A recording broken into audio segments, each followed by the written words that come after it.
Magandang gabi po, Luzon, Visayas at Mindanao.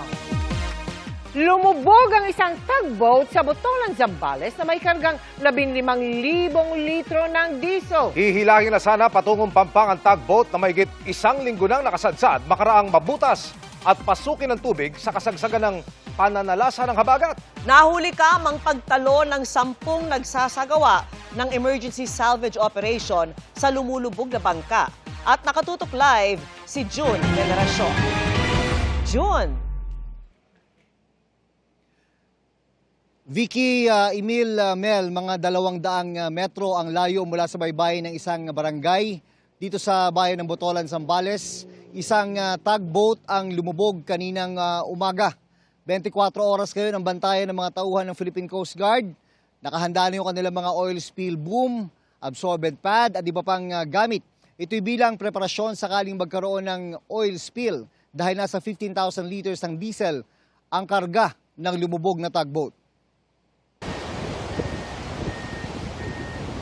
Sa gitna ng maalong dagat, unti-unting lumulubog ang tugboat na Sualwan sa dagat na sakop ng Botolan, Zambales kaninang umaga.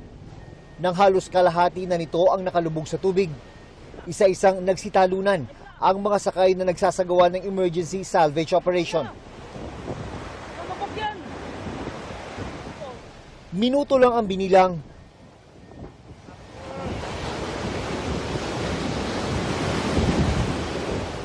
Tuluyan ng nilamon ng tubig ang tugboat at lumubog sa lalim na 24 na metro.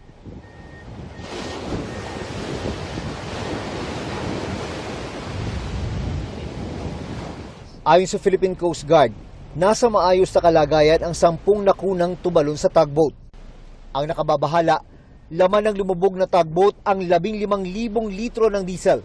Sa ngayon, wala pa raw nakikitang oil spill sa dagat at kalapit na Bukaw River, pero naghahanda ang Coast Guard kung sakali. Handang-handa po ang Philippine Coast Guard dyan. Naka-standby na po ang ating mga absorbent pads, kasama po yung ating mga oil spill response equipment sa area. Na-ensure din po natin na naka-intact po ang lahat ng fuel tanks. Batay sa report ng Coast Guard, noon pang August 14 nakasadsad sa mababaw na bahagi ng dagat ang tugboat na pag-aari ng SMC Shipping and Lighterage Corporation. Sinadya raw itong isadsad matapos pasukin ng tubig at bahain ang engine room dahil hinampas ng malalaking alon. 9 na tripulante ang nasagip noon. Pero kanina, habang hinihila ang tugboat, doon na ito lumubog. Pinupull out na po actually itong barko na ito from the grounding area. Habang hinihila po ito dahil naka-refloat na po siya, napansin po ng ating pong mga Coast Guard person, kasama rin po itong operator ng salvage company na unti-unti po siyang naglalis sa starboard hanggang sa lumubog po ito.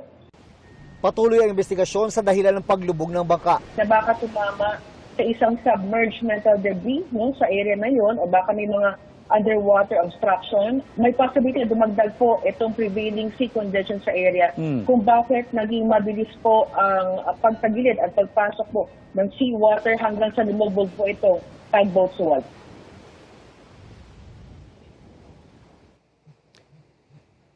Sabi ng Coast Guard Zambales, kailangan daw talagang matanggal yung lumubog na tugboat, pero bago gawin yan, kinakailangan din magsagawa muna sila ng underwater survey para malaman yung posisyon ng tugboat at mailatag ng mabuti ang kanilang plano sa pagsasagawa ng salvage operation.